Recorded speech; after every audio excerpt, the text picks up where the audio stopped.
Ego आती क्यों है? ईगो क्यों आती है, ये भी बहुत अच्छा क्वेश्चन है। ईगो इस वजह से आती है कि हम अपने आप को कुछ ना कुछ समझते हैं, और कुछ ना कुछ समझते हैं यही ईगो नहीं है। हम अपने आप को कुछ नहीं भी समझते हैं, ये भी ईगो है। अब आप पूछोगे कैसे? अब आपने कभी ना कभी अपनी लाइफ में फेस किया होगा, किसी ने आपको गाली दे दी या आपको बुरा भला बोल दिया, तो वो बुरा किसको लग रहा है? ईगो हर्ट हो रही है। ईगो हर्ट हो रही है क्योंकि हम अपने आप को कुछ ना कुछ समझते हैं कि मैं दीप्ति हूँ, मैं मुस्कान हूँ, मैं गुरचरण हूँ, मैं ये हूँ, मैं ये हूँ, मैं ये हूँ, मैं ये हूँ। अगर किसी तरीके से हम उस मैं को हटा दें कि मैं ना गुरचरण हूँ, ना मैं दीप्ति हूँ, ना मैं मुस्कान हूँ, मैं उस मैंने मैं को वर्ड ही हटा दिया, मैं हूँ ही नहीं, फिर वो किसकी ईगो को ठेस पहुँचा रहा है? किसी की भी नहीं। वो फिर सामने वाला बंदा जितना आपको गाली दे, क्योंकि आप तो हो ही नहीं, वो मैं हटेगी कैसे? ये भी क्वेश्चन बहुत अच्छा है। देखो, मैं एक तरीके से माइंड है, मन। अभी मन की बातें चल रही थी। मन क्या है? मन क्या फरमाइश करता है कि ये चीज़ें हो जाए? ये मन ही है जो मैं का रूप लिए हुआ है। वो क्या कहता है कि मैं ये हूँ, मैं ये हूँ, मैं ये हूँ। मैं यानी कि मन। समझ पा रहे हो? मन नहीं कहता है मैं इतना खूबसूरत हूँ, मन नहीं कहता है मैंने कोट पैंट पहनना है, मन नहीं कहता है मैंने टाई लगानी है। जब ये मैं मन हट गया ना, तब आप कहोगे यार मेरे पास चाहे जैसे भी हालात हों, आप हालात को भी हालात नहीं समझोगे, क्योंकि आप हर सिचुएशन में एक समान रहोगे। तो मैं यानी कि माइंड को चलाना सीखना पड़ेगा। अभी हम फिजिकल रूप से सोचते हैं, जो भी सोचते हैं मेंटली रूप से नहीं सोचते, पर जिस मेंटल को भी चलाने के लिए चीज़ें चाहिए होती हैं। वरना आपने कई लोगों को देखा होगा, बहुत होशियार होते हैं, इंटेलिजेंट होते हैं, बहुत पीएचडी डिग्री होल्डर होते हैं, बट आखिर में वो भी पागलपन के शिकार हो जाते हैं। क्यों होते हैं? क्योंकि उनकी खुद की चाहतें उन पे हावी होने लगती हैं, क्योंकि वो चाहते हैं कि मुझे ये चाहिए। अब जो चाहिए उनके हाथ में तो नहीं है। वो मिल भी सकता है और नहीं भी मिल सकता।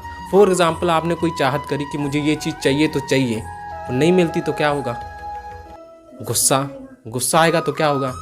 दिमाग बंद होएगा। तो फिर कैसी सिचुएशन होगी? माथा खुद का फोड़ोगे या दूसरे का फोड़ोगे? कुछ ना कुछ तो करोगे। एंगर। और एंगर से किसका नुकसान हो? सबसे पहले आप दूसरे का तो करोगे, दूसरे का नहीं करते, अपना करोगे, क्योंकि माइंड बंद हो चुका है। माइंड जब बंद होगा, उस सिचुएशन में आप अपने आप को भी ख़त्म कर सकते हो, कुछ भी कर सकते हो, क्योंकि जो सबसे बड़ा वेट है ना, वो थॉट्स का वेट है। उसको सिर्फ मन ही भारी करता है। मैं हटा लिया ना आपने, आपके जितने भी थॉट्स हैं वो ऑटोमेटिकली हट जाएंगे। ये मैं शब्द से सारा कुछ लगा हुआ है। हाँ, वही तो है कि मैं हटेगा कैसे? मैं हटेगा अच्छे लोगों को सुन के। अब देखो, फॉर एग्जांपल, अब आप बाइक के शोरूम में काम करते हो, जैसे कि अब बाइक कौन बनाता है? उसके इंजीनियर बनाते हैं।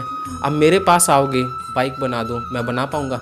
नहीं बना पाऊंगा, क्योंकि मुझे नॉलेज नहीं है। अब माइंड को कैसे अपने मैं को हटाना है?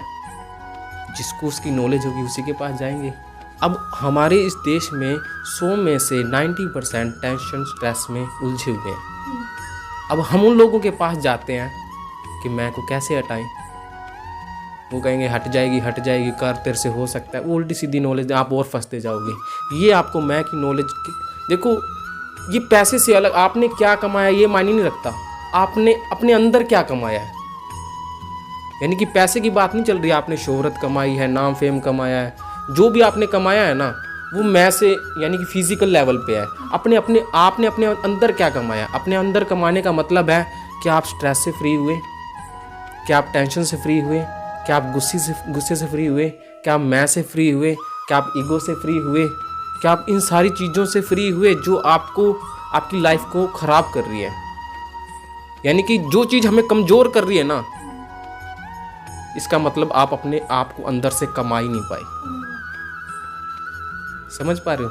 देखो, फिजिकल चीज़ें कमानी बड़ी आसान है, बट उन फिजिकल चीज़ों को हम तब तक एंजॉय नहीं कर सकते जब तक हम अपनी अंदर की चीज़ों को कमा नहीं पाते।